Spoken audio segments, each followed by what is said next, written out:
Hey, what's up you guys? Long time no see. I have not made a video in a very long time. Sorry about that.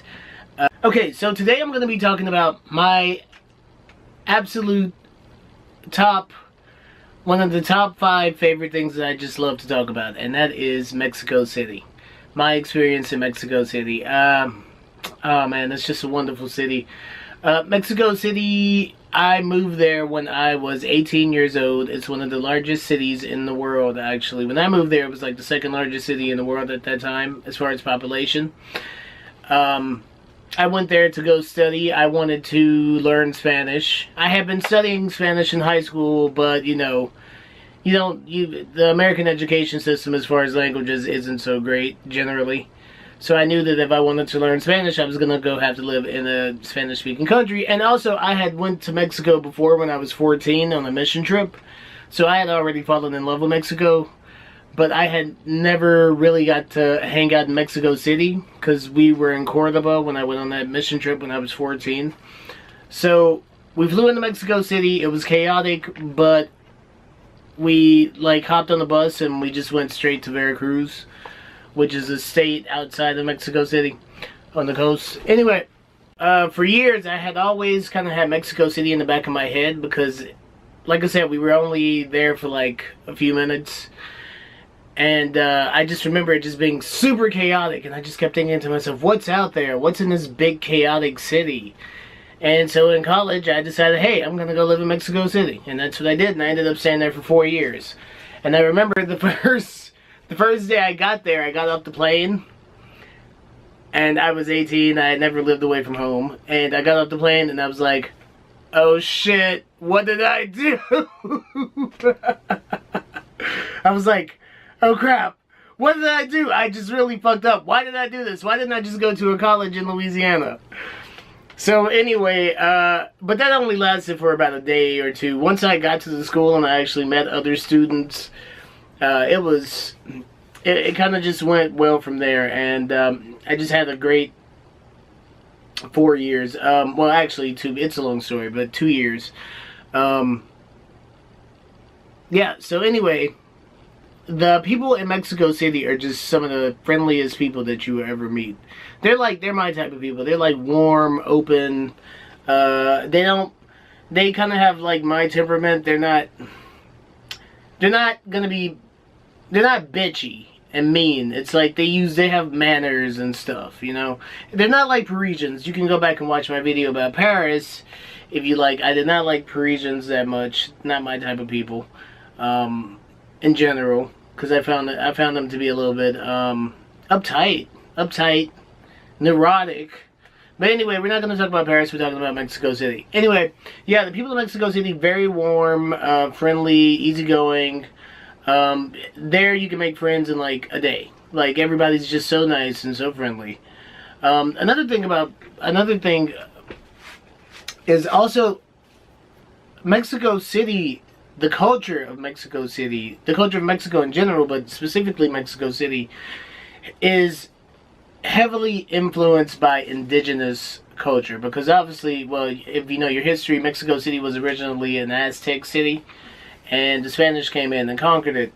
So most Mexican people are a mixture, genetically speaking, of Native American and European, and some people have African blood too if you go to like Veracruz and Guerrero, yeah,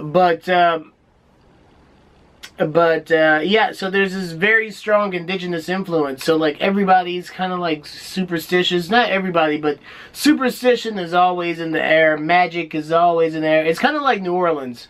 And when you come to New Orleans, it's not so much like this anymore, but it used to be when you would come to New Orleans before Hurricane Katrina. There was an era of voodoo, an era of magic, something mysterious, spooky in there that you couldn't quite put your fingers on. And Mexico City still has that. Mexico has that very strongly. You never know what's going to happen in Mexico City. I mean, okay, granted, Mexico City is a very dangerous city, I'm not going to lie. But, I mean, I never had any problems. It is a dangerous city, though, especially if you don't speak Spanish. But I never had any problems, so I was lucky. Yeah, so another thing, the food there in Mexico City is freaking amazing. And, you know, I didn't really know much about Mexican food. I only knew about Tex-Mex. So when I actually got to Mexico and learned about, you know, mole de olla, pozole, tacos al pastor, you know, stuff like that.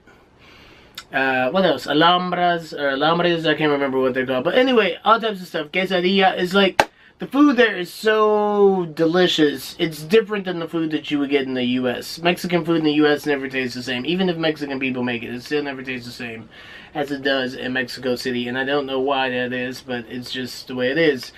But yeah, the food there is delicious. Also, going back to the indigenous culture, Teotihuacan, they have pyramids. They have these huge pyramids right outside the city. Teotihuacan, they're like the second largest pyramids in the world after the Great Pyramids of Egypt, of Giza. Even though I've heard they found some pyramids that are bigger than those, but I don't know if that website was credible or not. Anyway, another thing I liked about Mexico City, or loved about Mexico City, was the architecture. The architecture of Mexico City is very varied. It's very different than Paris. Paris is pretty on a sunny day. Paris consists mostly of like long rows of white buildings that look pretty much the same. That's how I saw Paris. And the trees there are very small. They're like these little like sapling trees in Paris.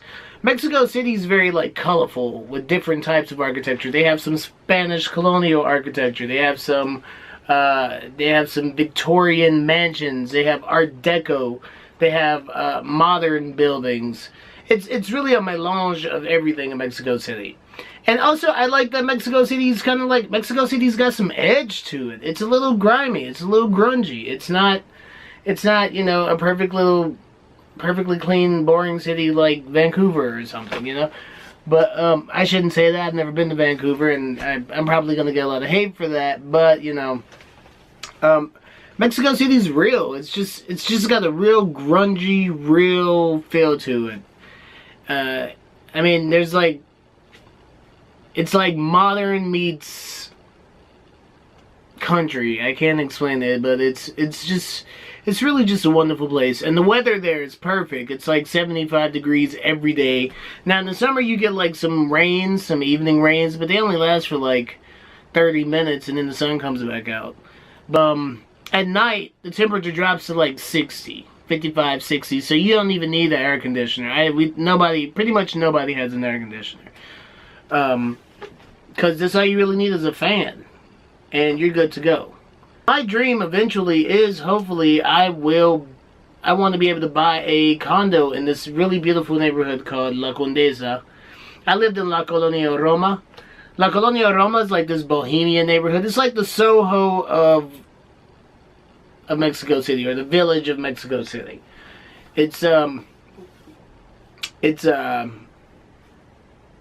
There's like lots of trees and like little cafes and bohemian artists.